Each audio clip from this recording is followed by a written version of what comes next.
नमस्कार, मैं हूं ऐश्वर्या कपूर और आप देख रहे हैं मेरे साथ पूछता है भारत। और पूछता है भारत की शुरुआत ऐश्वर्या के एजेंडा के साथ। आखिरकार देश में हो क्या रहा है?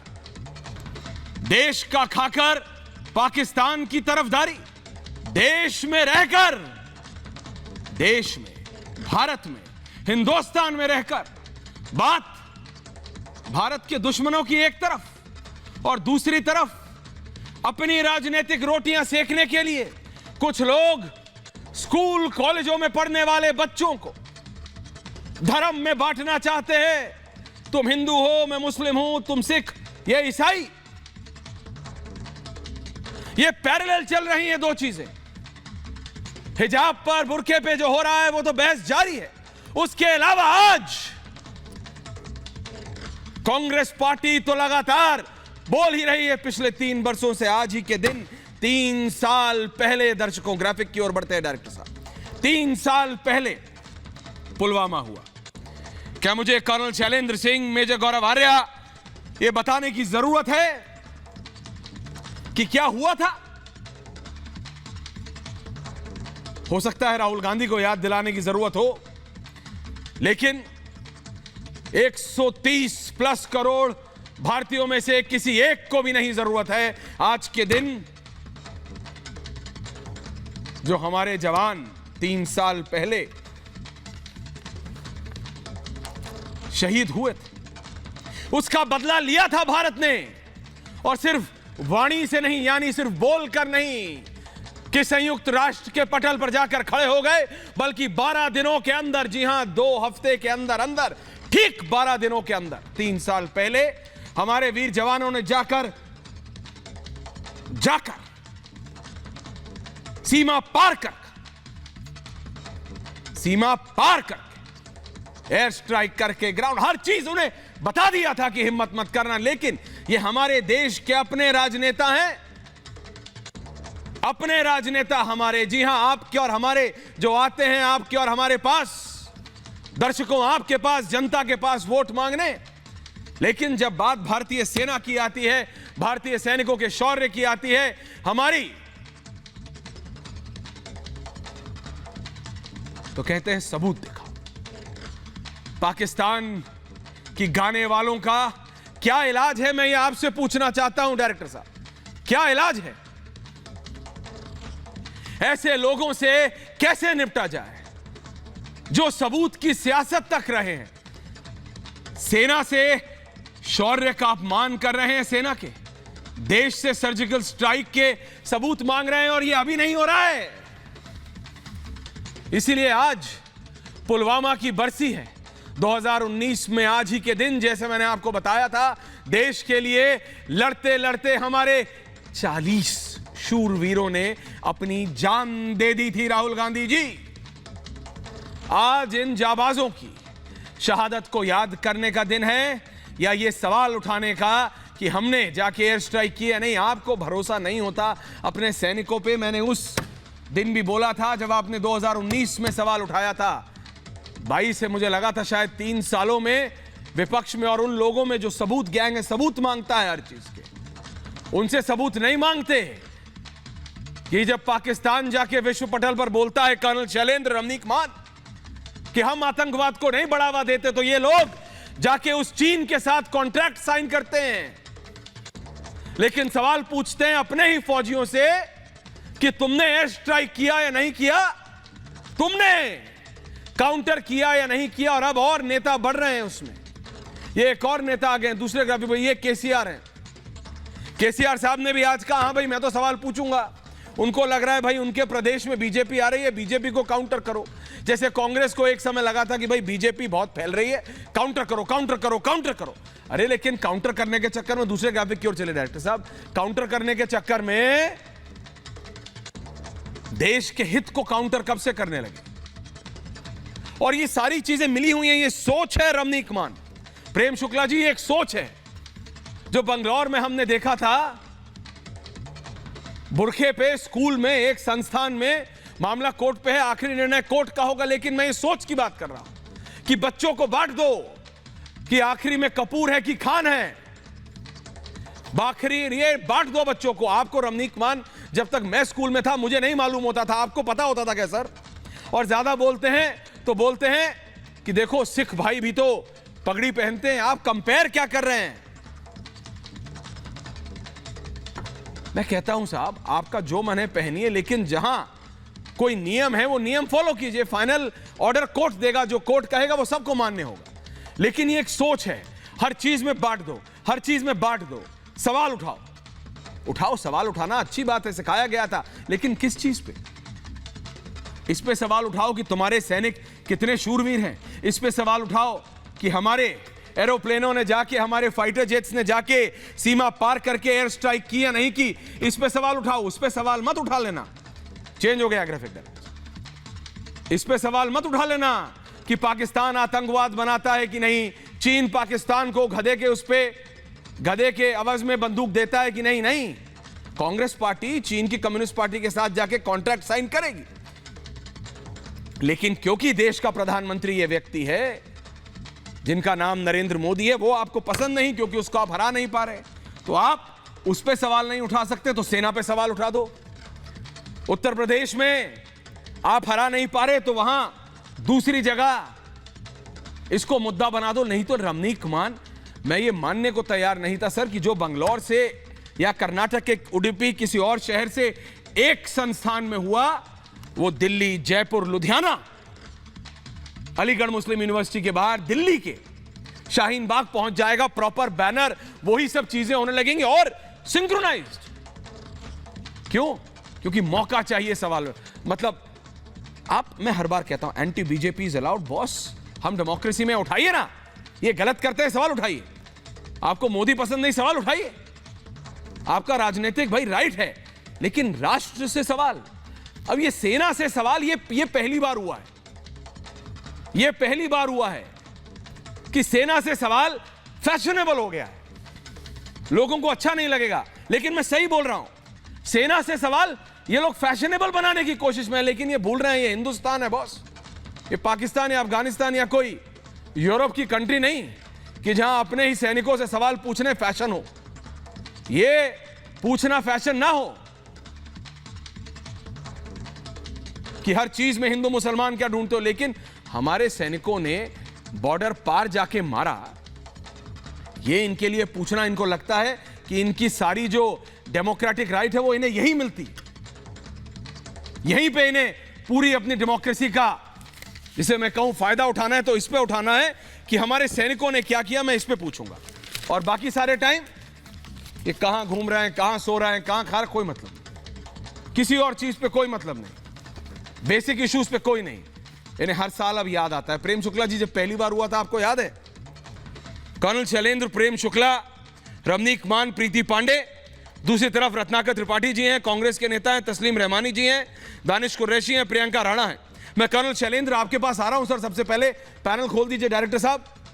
प्रेम शुक्ला जी, आज प्रधानमंत्री ने भी कहा है, लेकिन अब मेरे को यह लगा था, सीरियसली मेरे को लगा था कर्नल शैलेंद्र, कि शायद राहुल गांधी 1 साल 2 साल में समझ जाएंगे कि सारी राजनीति अपनी तरफ, सैनिकों के शौर्य पे तो मत सवाल उठाओ, शहादत पे भी सवाल उठाते हैं, इनका क्या तोड़ है? ये एंटी मोदी, एंटी बीजेपी होने के चक्कर में इतना एंटी नेशनल हो गए हैं कि अब कोई लिमिट ही नहीं बची है इसकी। 3 years in a row, colonel Shailendra.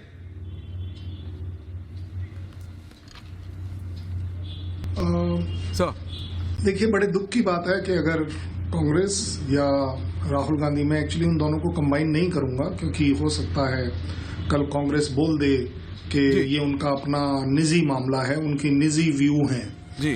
But I think Rahul Gandhi needs little bit of education by Congress. अगर आप मुझे एक बात बताइए, राहुल गांधी जी से अगर बाई चांस, हालांकि बड़ा गलत हो जाएगा मेरे लिए, बट आज मुझे गलत सवाल पूछना पड़ेगा, मैं पूछ सकता हूं फिर कि भाई इंदिरा गांधी कौन थी, जवाहरलाल नेहरू कौन थे? Is it worthwhile a question? I think Rahul Gandhi ji is going down the drain in his standards, इस तरह का सवाल पूछ के। जहां तक ओपोजिशन पार्टीज का सवाल है, मेरी सबसे गुजारिश है, कृपया कर मेरी फौज को बख्श दो। मत, हालांकि आपके बोलने से मेरे पर कोई असर नहीं पड़ता, मेरे मोराल पर लकीली कोई असर नहीं पड़ता कि आप कुछ भी हमारे बारे में बोलते रहिए। आपको प्रूफ चाहिए, नहीं चाहिए, क्या चाहिए, हम समझते हैं पॉलिटिक्स, और ये पॉलिटिक्स बहुत ज्यादा होगी जब भी कभी इलेक्शंस होंगे, but there has to be some दायरा जो आपको कोई इलेक्शन कमीशन नहीं बताएगा, आपको अपने लिए डालना है, आपको अपनी रिस्पेक्टेबिलिटी के लिए डालना चाहिए। वो दायरा आप ही निश्चित करेंगे कि उस दायरे के अंदर अगर कोई दूसरा गलत भी जा रहा है तो एटलीस्ट आप ना जाएं। I think Congress and Rahul Gandhi needs to correct themselves. ये करेक्ट समय है कि आप समझें चीजों को। आपके पास 100 आइटम हो सकते हैं जिसके ऊपर आप इलेक्शन लड़ें, एक दूसरे को क्रिटिसाइज करें, जो भी मर्जी है करें। आपको मोदी जी पसंद है, नहीं है, किसकी गवर्नमेंट कहां बननी है, उन मुद्दों पर लड़ें। ये क्या मुद्दा है कि आपको प्रूफ चाहिए या नहीं चाहिए, ये इंसिडेंट्स में किसकी गलती थी या नहीं थी। I think we lost brave soldiers. Please respect. It's my humble appeal to all opposition and everybody, please spare my army.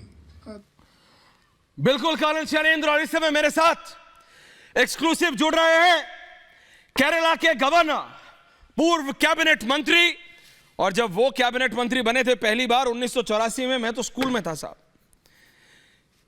Arif Mohammad Khan साहब राज्यपाल हैं केरल के, ऑनरेबल गवर्नर, 4 बार लोकसभा के सांसद रहे, 1980, 84, 89, 98। आरिफ मोहम्मद खान साहब, मैं इसलिए ये बता रहा हूं ताकि आज जो आप बोले ना तो लोग उस पर बहुत टिप्पणियां आएंगी, लोग उस पर बहुत कमेंट्स करेंगे, प्रतिक्रियाएं देंगे। सो इसलिए मैं सिर्फ 2 मिनट बता रहा हूं कि जब आरिफ मोहम्मद खान साहब बोलेंगे तो ये नहीं कि कोई और ऐसे ही पॉलिटिशियन खड़ा हो गया बोलने के लिए, इसलिए मैं 2 मिनट लेके बता रहा हूं। कांग्रेस पार्टी से इलेक्ट होकर पहली बार लोकसभा में आए 1980 में फ्रॉम कानपुर, जहां आज प्रधानमंत्री नरेंद्र मोदी ने आज अपनी पहली स्पीच कानपुर देहात से दी। 1984 में बहराइच से आए, जनता दल से रीइलेक्ट हुए थे लोकसभा में 89 में, छोड़ी जनता दल, बीएसपी में आए, मतलब राजनीति भी इन्होंने घाट घाट अलग अलग जगह की है। बीजेपी 2004 में आपने ज्वाइन की थी, फिर 2015 में री एंट्री मारी। बुलंदशहर में जन्मे, जामिया मिलिया इस्लामिया से शिक्षा, अलीगढ़ मुस्लिम यूनिवर्सिटी से पढ़े, शिया कॉलेज ऑफ लखनऊ यूनिवर्सिटी से पढ़े।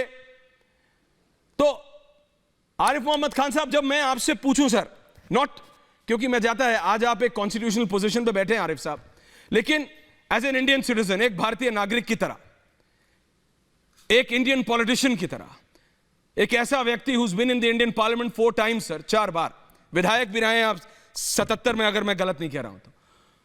आज देखते हैं सर, कर्नाटक से लेके पुलवामा तक ये एक अलग तरीके की नेगेटिव राजनीति शुरू हो गई है। एक तरफ बांटो, दूसरी तरफ फौज से। ये एक इस तरह की राजनीति देश का कभी फायदा कर सकती है आरिफ मोहम्मद खान साहब? जाहिर है नहीं फायदा कर सकती, इससे नुकसान ही होता है।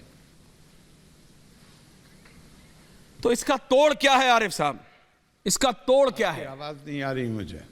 आरिफ खान साहब को आवाज नहीं आ रही है मेरी? आरिफ चेक कीजिए ऑडियो। तोड़ जी सर। नहीं, अब आ रही है जी, अब आ रही है, जी अब आ सर, रही है, बताएं। बीच में नहीं आ रही थी, सर। बीच में नहीं आ रही थी, अब आ रही है।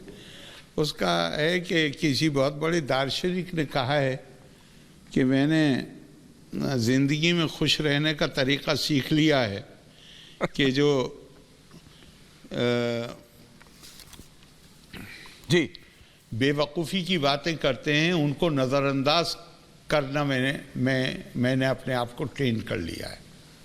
आपने ट्रेन कर लिया, लेकिन भारतीय जनता, देखिए आप ऐसा नहीं कि आप अचानक आए हो, आप कुर्सी पे बैठ गए हो। आपने इलेक्शन लड़े हैं, जीते हैं, हारे हैं। आपकी आवाज फिर गायब हो गई। आपने इलेक्शन जीते हैं, हारे, मैं उसको ठीक कर रहा हूं। अगर मैं उम्मीद करता हूं आपको मेरी आवाज आ रही होगी खान साहब। अब आ रही है जी, मैं ये कह रहा हूं आपने अपने आप को समझा लिया आरिफ मोहम्मद खान साहब, लेकिन देश की जनता देखिए, आप खुद इलेक्शन जीते हैं, हारे हैं, लोगों को समझते हैं। मैं ये कह रहा हूं, जब एक राजनेता टिप्पणी करता है, आजकल असउद्दीन ओवैसी साहब उत्तर प्रदेश में बहुत एक्टिव हैं, कर्नाटक में कुछ हुआ, उसको उत्तर प्रदेश में उन्होंने कुछ घंटों में पहुंचा दिया। देखो हमारी बेटियां क्या पहनेंगी हम तय करेंगे, कोई और नहीं। मैं कह रहा हूं साहब, बिल्कुल आप तय करेंगे, लेकिन स्कूल का कुछ तरीका होगा। बुर्के को, हिजाब को एज अ वुमेन एम्पावरमेंट का सिंबल बना देना और हर चीज में हिंदू मुसलमान कर देना, ये कहां तक ठीक है आरिफ मोहम्मद खान साहब? मेरा सारा करियर में इसी के खिलाफ लड़ा हूं और आप मुझसे पूछ रहे हैं ये कहां तक ठीक है। मैंने आपको बताया, मैं ऐसे लोगों को ना तो इम्पोर्टेंस देता हूं, ना उनकी बात पर कमेंट करता हूं। मेरे नज़दीक में ये वो ताकतें हैं, देश 1947 अगस्त में आज़ाद हुआ जी। इन्होंने हैदराबाद की आज़ादी को अक्टूबर 1948 तक उसको नहीं मिलने दिया भारत में। ऐसे लोगों को मैं इस लायक नहीं समझता कि मैं उनके स्तर पर जाके उनकी बातों का जवाब दूं। जब आप 82 में सर, आप पहली बार केंद्र में जब आप मंत्री बने, उस समय आप ये सोच सकते थे कि स्कूल में बैठे हुए बच्चों को यह बताया जाने लगेगा कि भाई ये ध्यान रखो कि तुम क्या पहन के जाओगे, क्या पहन के आओगे? ये मतलब स्कूल में जो हो रहा है कर्नाटक में, उसको आप कैसे देखते? क्या बदला क्या है या और खराब होती जा रही हैं चीजें?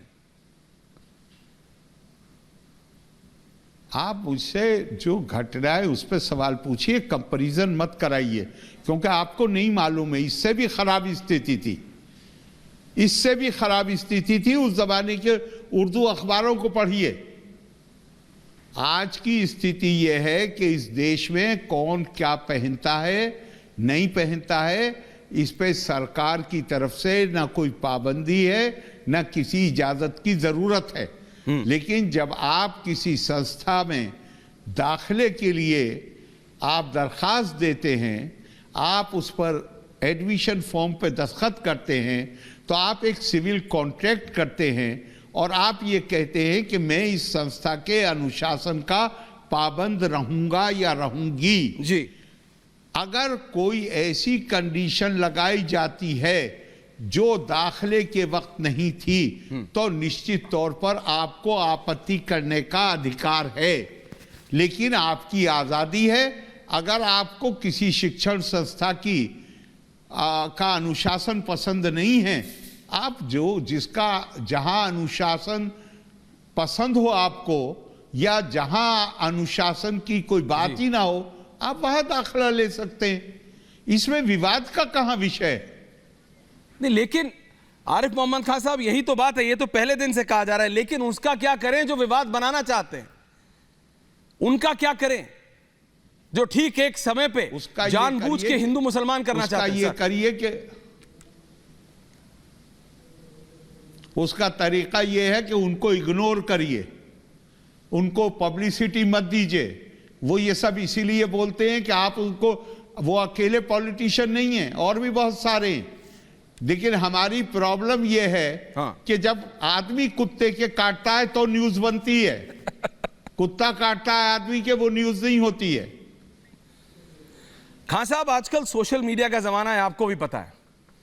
आप आज की तारीख में कॉन्स्टिट्यूशनल पोजीशन पे आप बैठे हैं सर। एक वो वीडियो है ना, कि एक बेटी एक बहन बुरखे में है, अपनी स्कूटी वो लगाती हैं साइड में एक एजुकेशनल इंस्टीट्यूशन में। 30-40 लड़के आते हैं, गेरुआ उन्होंने भगवा गमछा डाला हुआ है, वो आते हैं, नारे लगाते हैं, जय श्री राम, वो आती हैं, अल्लाह अकबर बोलती हैं, चले जाते हैं। कुछ घंटों में ऐसा बन जाता है पूरे देश में, इंटरनेशनल मतलब अंतर्राष्ट्रीय हस्तियां उस पर टिप्पणियां करने लगती हैं, चाहे वो म्यूजिक से हो, यहां से हो। ऐसा बना दिया जाता है सिचुएशन जैसे हिंदुस्तान में बॉस मुसलमानों की स्थिति ऐसी है कि कोई बयान ना कर सके। ये बहुत ज्यादा सिस्टमैटिकली हो रहा है। आरिफ मोहम्मद खान साहब, कैसे इस पे ध्यान ना दें? जानबूझ के किया जा रहा है। नहीं, मैं कब कह रहा हूं ध्यान न दीजिए, लेकिन उसको उतना ही महत्व दीजिए जितना वो अधिकारी हैं। अभी आपने जो, मैं आपसे कहता हूं, आपने अभी वो क्लिप दिखाएं जी। आप जिस तरह बयान कर रहे हैं वो क्लिप में नजर नहीं आ रहा। क्लिप में ये नजर आ रहा है जी कि ये बच्ची आती है जी, स्कूटर से उतरती है कहीं दूर बैठे हुए हैं कुछ लड़के, उनको देख के नारा लगाती है, वो लड़के भी उठ के खड़े हो जाते हैं, वो भी नारा लगाते हैं। ये एक विवाद है। अब बुनियादी बात यह है कि हिजाब की जो लोग मांग कर रहे हैं जी, कुरान में तो उसके लिए कहीं कुछ है नहीं। कुरान अपने आप को शरीयत कहता है। ये लोग वो हैं जो इंसानों के लिखे हुए कानून को शरीयत कहते हैं। उसमें उन इंसानों के लिखे हुए कानून में जी, केवल हिजाब नहीं है, केवल शरीर ढांकना नहीं है जी, आंखों का भी है, कानों का भी है। वो तो ये कहते हैं कि महिला की आवाज भी किसी को नहीं सुननी चाहिए, गैर आदमी को। उसके कान में गैर आदमी का शब्द भी नहीं पड़ना चाहिए। और वो तो इस हद तक जाते हैं, वो तो कहते हैं कि जहां कहीं वो ये कानून लागू नहीं है उस देश में मुसलमान को नहीं रहना चाहिए। तो अगर आपको शरीयत, अगर आप ये शरीयत मेरे नजदीक नहीं है, शरीयत कुरान है, ये लोग इसे शरीयत कहते हैं। अब अगर आप कहते हैं तो पूरी चीज मानिए, कर लीजिए कुछ इंतजाम। नहीं, ये जो आप कह रहे हैं ना, ये बहुत एनलाइटनिंग। लेकिन दिक्कत ये है कि कुछ लोगों ने, जैसे फिर आप कहेंगे कि उन पे ध्यान मत दीजिए आरिफ मोहम्मद खान साहब, लेकिन दिक्कत ये है कि जब उत्तर प्रदेश में इलेक्शन हो रहा हो, अखिलेश यादव, जयंत चौधरी एक साथ, आपने ये सब राजनेताओं को देखा है, इनकी पहली वाली पीढ़ी को भी देखा है आपने। मैं ये नहीं, मैं कह रहा हूं जब इस तरह का माहौल बनाने की कोशिश की जा रही हो। नहीं, मैंने इनको, आप कह रहे हैं मैंने इनको देखा है, मेरी इनमें से किसी से मुलाकात ही नहीं है।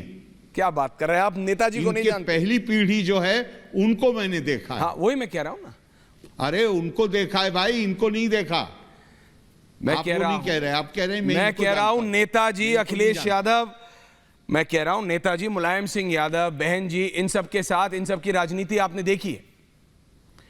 तो जब उत्तर प्रदेश में कर्नाटक, जब उत्तर प्रदेश में आरिफ मोहम्मद खान साहब, जब उत्तर प्रदेश में कर्नाटक की ये तस्वीर, ये वीडियो कोनों कोनों मोबाइल के हर फोन में ये दिखाई जाने लगे और ये कहा जाने लगा, देखो अगर नहीं समझोगे, अगर हिंदू मुसलमान तुम नहीं समझोगे ये क्या हो रहा है इस सरकार में, इस देश में, तो फिर भुगतोगे।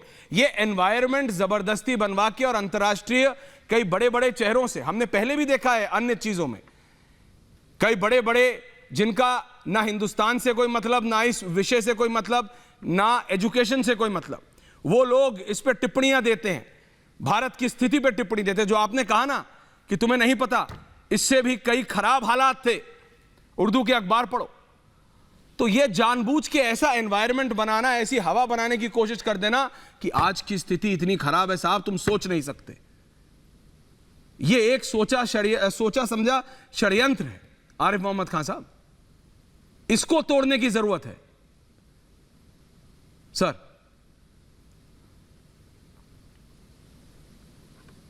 मैं एग्री करता हूं आपसे कि इसको तोड़ने की जरूरत, लेकिन कैसे खान साहब? अब या आप कह रहे हैं तो ज्यादा इसमें बड़ी भूमिका एक संचार माध्यम होने के नाते आपकी भी बड़ी भूमिका है, हमारा भी। लोकतंत्र में तोड़ने का कोई दो तरीके नहीं होते, मानस बनाया जाता है लोगों का, लोगों के दिलों को जीता जाता है, अपनी बात तर्कों के साथ रखी जाती है, जनरलाइज नहीं किया जाता है चीजों को। मैं अपने तरीके से कर रहा हूं, आप अपने तरीके से कर रहे हैं, और इन लोगों की राजनीति पे देश है उसमें समानता है।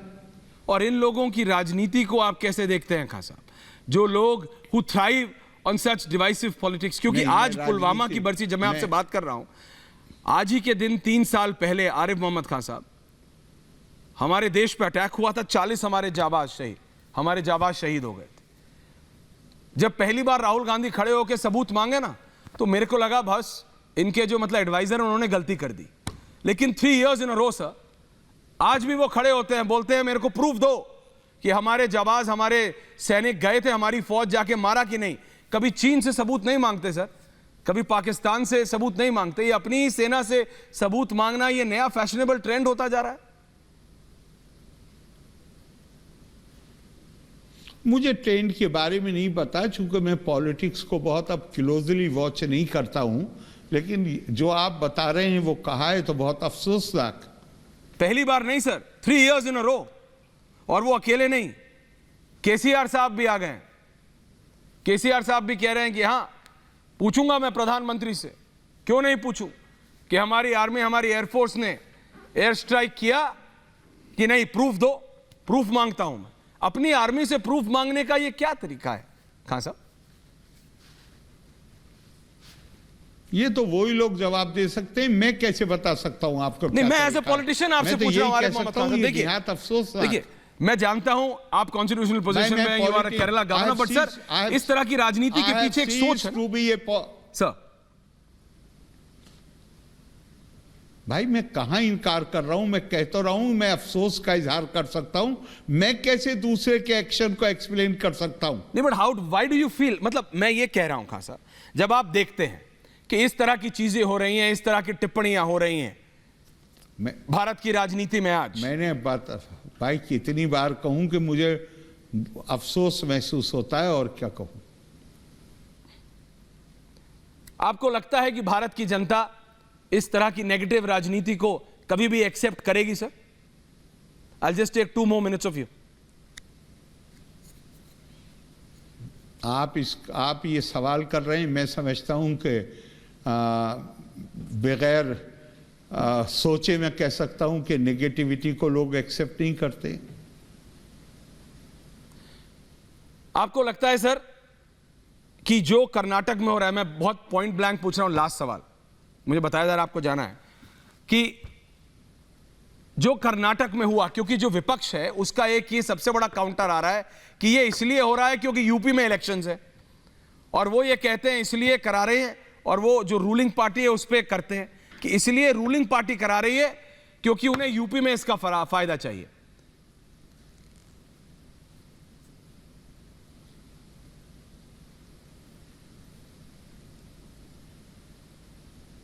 खान साहब, सर मैं जवाब दूं? जी प्लीज सर। आपकी आवाज नहीं आ रही, माफी चाहता हूं, मेरा ये सवाल था सर। कहूंगा मेरा जी, अगर आपसे नहीं बता दीजिए, मैं सुन नहीं पाया था सवाल। मेरा लास्ट सवाल यह है सर कि विपक्ष ये कहता है, अभी भी आपकी आवाज नहीं। मेरा मैं माफी चाहता हूं, ये ऑडियो कनेक्शन में गड़बड़ी है। मेरा ये सवाल है खान साहब सर कि विपक्ष, द ऑपोजिशन स्टैंड्स टुगेदर, पूरा विपक्ष आ जाता है और ये कहता है कि देखो ये जो कर्नाटक में हो रहा है इसकी टाइमिंग ये जानबूझ के इसलिए हो रहा है क्योंकि यूपी में इलेक्शंस हो रहे हैं, और इल्जाम डालते हैं रूलिंग पार्टी पे कि देखो रूलिंग पार्टी करा रही है, वहां भी बीजेपी की सरकार है, क्योंकि उनको इसका फायदा पोलराइजेशन में मिलेगा यूपी में। सीधा सवाल है सर। हाँ, सीधा सवाल है, लेकिन चुनाव के बीच में विपक्ष अगर कोई सवाल कर रहा है तो आपसे कोई कहे कि आपका कान कौवा ले गया, तो आप अपने कान देखेंगे ना, कौवे के पीछे तो नहीं दौड़ेंगे।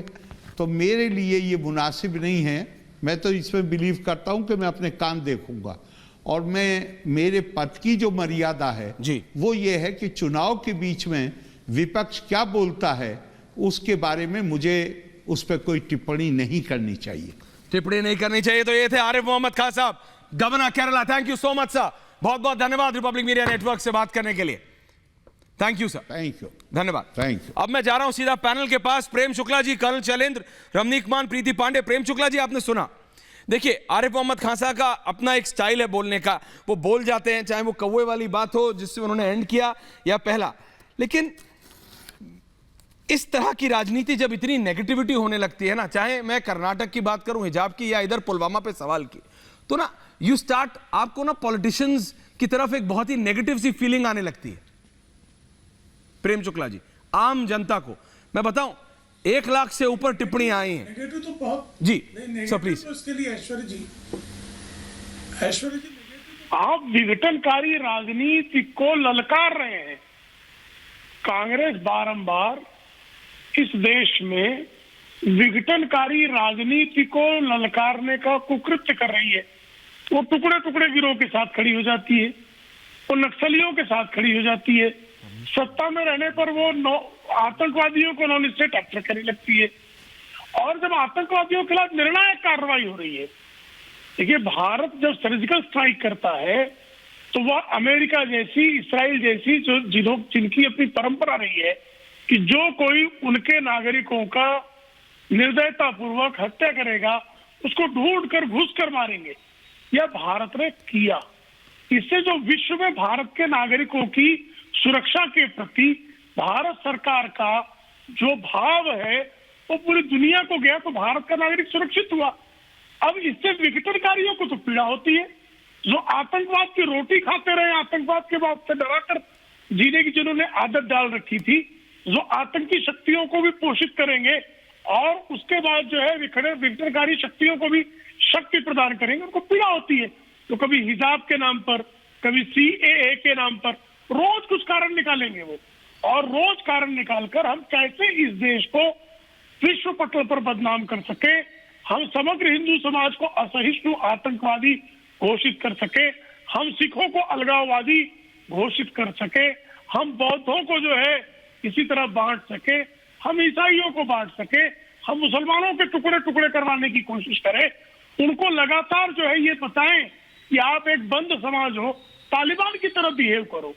यानी तालिबान के साथ इस देश के संवैधानिक दायित्व पर बैठे लोग खड़े हो जाते हैं, तालिबान को वेलकम करने लगते हैं। और आज उसी तरह का ड्रेस कोड वो चाहते हैं कि भारतीय समाज पर जिन स्त्रियों को ट्रिपल तलाक से पीड़ित किया गया, जो स्त्रियां आज भी हलाला से पीड़ित है, भयंकर बर्बर कुकृत्य है हलाला, उसके विरोध में उनको अधिकार संपन्न करने की बजाय, प्रगति के मार्ग पर दौड़ने की बजाय, उनको अंतरिक्ष में उड़ान भरने की शक्ति प्रदान करने की बजाय, उनको जो है गेटोइज्म में घर के भीतर कैद करके माले गनीमत बनाने की जो सोच है ना, ये चिंता का विषय है।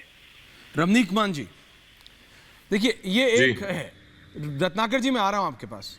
ये जो दिक्कत है रमनीक मान जी, पुलवामा में हमने देखा 3 years in a row, मुझे लगा था पहली बार सीरियसली जो मैंने आरिफ मोहम्मद खान साहब को भी देखा जी, आरिफ जी का क्या है, वो कब से मुस्लिम रिफॉर्म्स के लिए, मुस्लिम समाज में रिफॉर्म्स के लिए काम कर रहे हैं, इसलिए उन्होंने कैबिनेट मंत्री भी छोड़ा, सारे पद छोड़े, काम छोड़ा, वो जो है ठीक है। मेरा कहने का मतलब है इस तरह की नेगेटिव पॉलिटिक्स, अपने सैनिकों के शौर्य पे सवाल पूछना आखिर कब तक, कितनी बार करोगे यार, और किस लिए? इलेक्शन कहां लड़ना है, तो किसकी जनता के लिए काम करते हो, हिंदुस्तान की कि पाकिस्तान? तो ऐश्वर्या मान साहब, ये सवाल प्रीति पांडे को समझना, जी मान साहब। ऐश्वर्या पहले तो आपको ये सवाल समझना चाहिए कि जो सैनिक शहीद होते हैं भारत के लिए, तिरंगे के लिए, भारत की संप्रभुता के लिए, क्या ये राजनेता उनको अपना सैनिक मानते हैं? क्या ये राजनेता ऐसे सैनिकों को जो अपनी श्वास, अपने प्राण निछावर करते हैं इस धरती के लिए, इस भारत के लिए, वो उनको भारत का सैनिक या फिर तो अपना सैनिक मानते हैं, या इन लोगों की अलीजियंस यानी कि जो इन लोगों का रुझान है वो किसी और मुल्क के प्रति है या किसी और आइडियोलॉजी के प्रति है, ये समझना बहुत जरूरी है, इससे पहले कि ऐसे किसी प्रश्न का उत्तर दिया जा सके। भारत के संविधान की ओट लेके भारत के पार्लियामेंट के पटल के ऊपर आप जब भी संसद के पटल पे कोई बात करते हैं, आपके पास एक इम्यूनिटी होती है, तो उस इम्यूनिटी का लाभ लेते हुए आप जिस प्रकार की बातें, जिस प्रकार का नैरेटिव आप खड़ा करते हैं, उस बात के ऊपर बार बार ये संदेह आपकी तरफ होता है, वो उंगली शक की, वो शक का दायरा, आप उस दायरे में आ जाते हैं कि क्या वास्तव में आप भारतीय हैं? क्या वास्तव में भारत से आपको प्यार है, मोहब्बत है अपने देश से?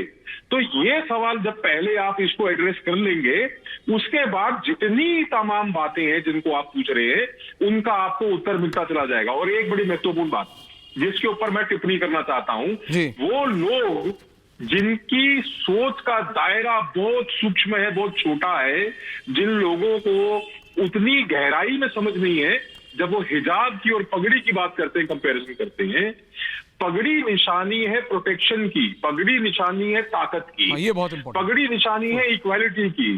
सिख धर्म में महिलाओं को और पुरुषों को बराबर अधिकार है पगड़ी बांधने का, सिर पे दस्तार सजाने का। आप मुझे वो मुस्लिम वो आप कोई स्टैचर दिखा दीजिए जिसके अंदर हिजाब जो है वो बराबर दिया गया हो कि मुस्लिम मर्द भी हिजाब पहने। इक्वालिटी की बात कहां से आती है, एम्पावरमेंट की बात कहां से आती है? ये वो ऐश्वर्य, ये पर्दे का या हिजाब का उन महिलाओं के ऊपर, उन बच्चियों के ऊपर पीएफआई, सीएफआई और ये तमाम कम्युनिस्ट, नक्सल और ये वामी कामी लोग जो हैं, इन लोगों का क्रिएट किया हुआ एक नया नैरेटिव है, जिसके अंदर तमिलनाडु के थंजावुर के अंदर जो हमारी बच्ची, हिंदू बच्ची जिसको आत्महत्या करने पे मजबूर कर दिया गया, वो बच्चे हमारे, वो लड़के जिनको गोद के चाकू मार दिया गया कोई सरस्वती विसर्जन में, कोई किसी और कारण से, उनसे उस पूरे के पूरे तमाम नैरेटिव को हटा के ये शिफ्ट किया जा रहा है। और आप बताइए मुझे, अगर मैं गलत हूं तो मुझे टोको आज और मुझे बताओ, क्या ये राजनेता, क्या ये वो लोग पाकिस्तान की आईएसआई, पाकिस्तान की एस्टैब्लिशमेंट या चाइना का नैरेटिव फॉलो नहीं कर रहे? जिस वक्त वो भारत के शहीदों के ऊपर वो अंकुश उठाते हैं, और ये मैं ऑन रिकॉर्ड कहना चाहता हूं, ये राहुल गांधी ने एक बार नहीं 50 बार कहा कि पुलवामा में हुए शहीदों का लाभ किसको हुआ। अरे कैसी अहमखाना और बूरखाना बात करते हैं आप।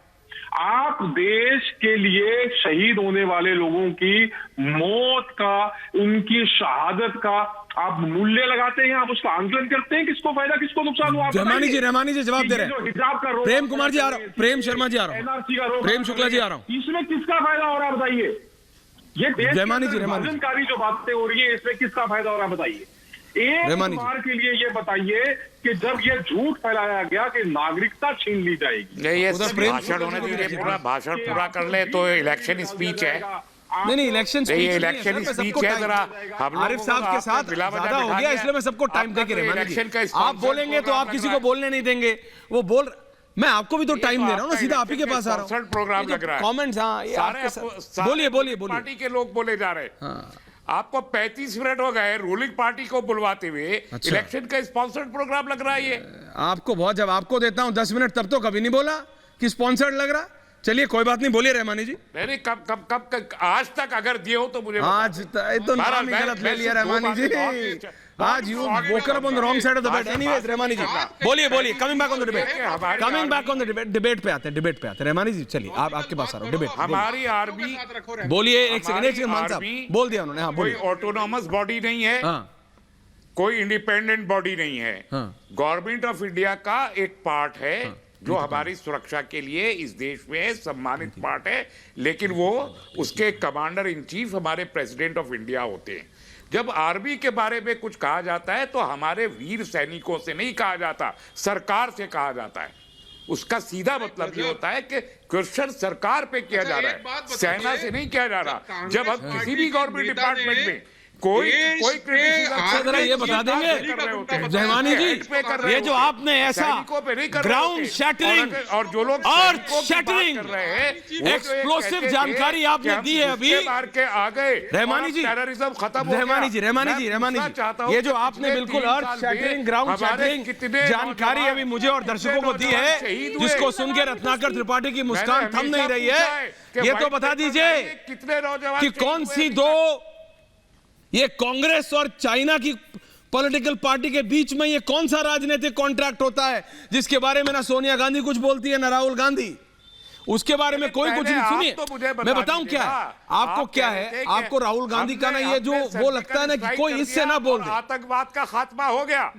मुझे चाइना से कॉन्ट्रैक्ट करके क्या कर रहे थे? जवान शहीद हुए हैं सर्जिकल स्ट्राइक से लेके अब तक, उसका हिसाब कौन देगा? क्या वो हिसाब सरकार से ना मांगा जाए? रहमानी जी, क्या सरकार से ना मांगे? रहमानी जी, अगर मैं गलत नहीं हूं तो 3-4 दिन पहले आप ही थे सर जब आपने कहा, Ratnakar ji I am coming to you, Preeti ji I am coming to you, मैं टाइम लूंगा 3 मिनट एक्सटेंड कर दूंगा, प्लीज मैं आऊंगा। मैं ये कह रहा हूं रहमानी जी, आप ही थे शायद, अगर मैं गलत नहीं हूं, नहीं तो कोई और पैनलिस्ट थे, जिन्होंने जब बुरखे की बात हो रही थी तो कहा था सिख भाइयों की पगड़ी भी तो होती है, उस पर तो तुम कभी नहीं कहते। तो मैं ये कहता हूं सर, उनका वो 5 ये 4 जो सबसे बेसिक चीजें होती हैं उसमें 5 ककार, हाँ, केश, कृपाण, कंगी, वो सब जो 5 चीजें होती हैं, केश, कृपाण, कंगा, कशेरा, हमारे अमृतधारी सिख भाइयों के लिए 5 का लाजमी है जी। इसमें तो कोई मसला ही नहीं है, इस पे सवाल करने की क्या जरूरत है? नहीं, आपका कहने का मतलब है जिसने अमृत नहीं छका वो केश नहीं रखेगा, पगड़ी नहीं बांधेगा।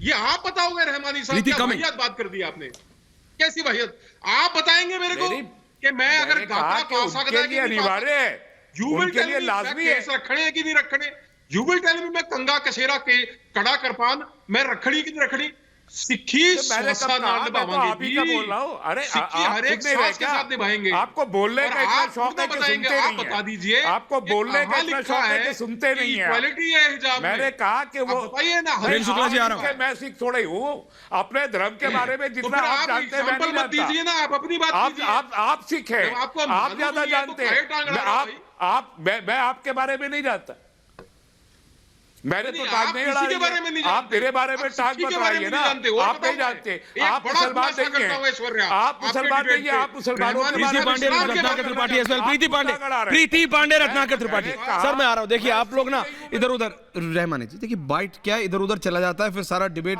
घूम जाता है। प्रीति पांडे रत्नाकर त्रिपाठी, आप दोनों के पास एक मिनट है प्लीज।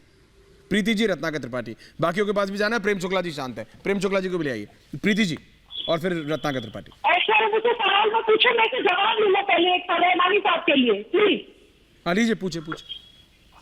रहमानी साहब ने हमें कहा कि जब हम आर्मी की बात करते हैं तो हम आर्मी के बारे में नहीं कहते कुछ भी, हम सरकार को बोल रहे होते हैं। तो रहमानी साहब जब हम रहमानी जी को रखिए। प्रीति आपका ऑडियो बहुत खराब है। प्रीति आपका ऑडियो बहुत खराब है। मैं जा रहा हूं प्रेम शुक्ला जी के पास। Colonel coming back to you. Director साहब, प्रेम शुक्ला जी सर। जी ऐश्वर्य जी, क्या प्रश्न है? प्रश्न क्या सर, सब आपके सामने है। अब मैं प्रश्न करूंगा तो फिर बोलेंगे कि देखो तुम तो रूलिंग पार्टी को बोलने दे रहे हो। मैं तो कह रहा हूं पुलवामा से लेके कर्नाटक, संकट है कि उनके पास जो है, देखिए क्या है, जैसे कुरान की व्याख्याएं जी बहुत बड़े पैमाने पर अलग अलग मौजूद है। हाँ। एक व्याख्या शांतिवादियों की है, दूसरी व्याख्या आतंकवादियों की है। रहमानी जी प्लीज। कुछ इस देश में लोगों ने संविधान की उसी तरह व्याख्या कर दी है। अब संविधान को जो मानवाधिकारवादी नाम की अंतरराष्ट्रीय संस्थाओं द्वारा फंडेड एजेंसीज काम करती हैं, वो सारी की सारी संविधान में सीधे सीधे जो है, जो दानवाधिकार है उसके समर्थन में खड़ी हो जाती हैं। सैनिकों के समर्थन में, पुलिस के समर्थन में, राज्य के समर्थन में, नागरिकों के समर्थन में नहीं खड़ी होती हो। कुछ अपने बारे में तो इस तरह की हरकतें करने वाले लोग होते हैं। तो अभी जिस तरह से ये करेक्ट सरकार के विरुद्ध, अरे भाई सरकार के विरुद्ध आप क्या मांग रहे हैं? सर्जिकल स्ट्राइक किया है त्रिपाठी जी। सर्जिकल त्रिपाठी जी माफी चाहता हूँ, 40 मिनट बाद आ रहा हूँ आपके पास। सर्जिकल स्ट्राइक हुई है। आप पहले ऐश्वर्य मेरी आवाज आ गई, प्लीज मुझे बोलने बिल्कुल आ रहा हूँ। प्रीति देखिए वो भाई आरिफ साहब के साथ थोड़ा सा लंबा हो गया, उनका अपना स्टाइल है। त्रिपाठी जी पॉइंट पे आइएगा, अभी आज तंज मत कसिए प्लीज। सॉरी, बोलिए जी। हाँ, तो सबसे पहले ऐश्वर्य जी, मैं चुनौती आपको तो नहीं दूंगा क्योंकि चुनौती आप स्वीकार नहीं करेंगे। आप हर बार चाइना बोलते हैं। 7 अगस्त 2020 को महेश जेठमलानी जी ने चाइना कांग्रेस की डील को लेकर के सुप्रीम कोर्ट में एप्लीकेशन फाइल की, एक पिटीशन, जिस पर चीफ जस्टिस बोबड़े साहब ने कहा this is totally absurd, I am giving you permission to withdraw it and if you are not withdrawing it we will dismiss it. इसके अलावा अगर आपके पास कुछ हो तो ले आइए, और उसमें आप गलत निकले तो वी विल प्रोसिक्यूट यू। तो महेश जेठमलानी ने वो वापस ले ली। अगर आपको बहुत शौक है कि कांग्रेस चाइना ने पैक्ट किया, तो आप निश्चित तौर पे स्वागत करूंगा कि एक बार आप भी कोर्ट चले जाइए, और नहीं तो इस बात को दोबारा मत। तो चाहते हैं आप सभी कोर्ट चले जाएं। ये प्रीति पांडे ठीक है सर, आपने बोल लिया, मैं आपकी बात समझ गया। जब सवाल पूरी की पूरी 150 प्रेस कॉन्फ्रेंस करी संबित पात्रा ने इस पे, तब तो आपने एक बार नहीं कहा। 150 प्रेस कॉन्फ्रेंस करी होंगी संबित पात्रा ने इस पे, तब तो एक बार नहीं कहा आपने। प्रीति पांडे वहां आप कुछ बोलते नहीं, पत्रकार को दबोच लो। प्रीति पांडे जी, पता है सबसे बड़ी शर्म की क्या बात है कि आज 14 फरवरी है, पुलवामा अटैक में जो हमारे जवान शहीद हुए थे उनको श्रद्धांजलि देते हुए एक चीज जरूर आपके चैनल पे कहूंगी। बोलिए। लेट हम लोग जुड़े, आ रहा हूं त्रिपाठी। जिन्होंने अपने हाथ में कभी हथियार नहीं पकड़े, जो बॉर्डर पे कभी नहीं गए, उन नेताओं को शर्म आनी चाहिए कि हम लोग आर्मी ने क्या किया क्या नहीं किया हम डिस्कशन भी कर रहे हैं। हमारी हिम्मत कैसे होती है, नेताओं की हैसियत कैसे होती है कि ये बॉर्डर पे खड़े वीर जवानों के बारे में बात करते हैं। और जो अभी रहमानी साहब कह रहे थे कि जब हम आर्मी के बारे में बात करते हैं तो हम आर्मी के नहीं, हम सरकार पे सवाल उठा रहे होते हैं। तो रहमानी साहब, जब हम कट्टरवाद के बारे में बात करते हैं, आतंकवाद के बारे में बात करते हैं, तो हम किसी धर्म विशेष के बारे में नहीं बात करते, जो आप बार बार हर चैनल पे आके विक्टिम कार्ड खेलते हैं। हिजाब वाले जो प्रोसेस चल रहा है पूरे देश में, जो पीएफआई द्वारा फंडेड है, पीएफआई की जो स्टूडेंट विंग है, कैंपस फ्रंट ऑफ इंडिया, उसके द्वारा जो फंडेड है, आप विक्टिम कार्ड खेलने आते हैं। तो जिस तरीके से प्रेम शुक्ला जी, रत्नाकर त्रिपाठी ने ओपनली बोला है कि भैया कुछ है नहीं, कांग्रेस और चाइना के बीच में कुछ है नहीं। भाई आप देख लीजिए, आप वो कह रहे हैं भाई बताए बीजेपी अगर कुछ है, अभी वकील का नाम भी ले रहे हैं, वो कह रहे हैं भाई कुछ है तो बताइए। तो अब this is between BJP and Congress, ये आप लोगों को करना है। लेकिन मेरे को ये दिक्कत है कि भारत के फौजियों से सवाल पूछना बंद करिए। और रहमानी जी, जितनी बार भी बोला जाता है, दानिश भाई माफी चाहता हूं, मैं नहीं आ पाया हूं आपके पास, समय कम है आज, ये डिबेट को मैं जारी रखूंगा। बहुत बहुत धन्यवाद आप सबका। रहमानी जी, दानिश भाई माफी चाहता हूं।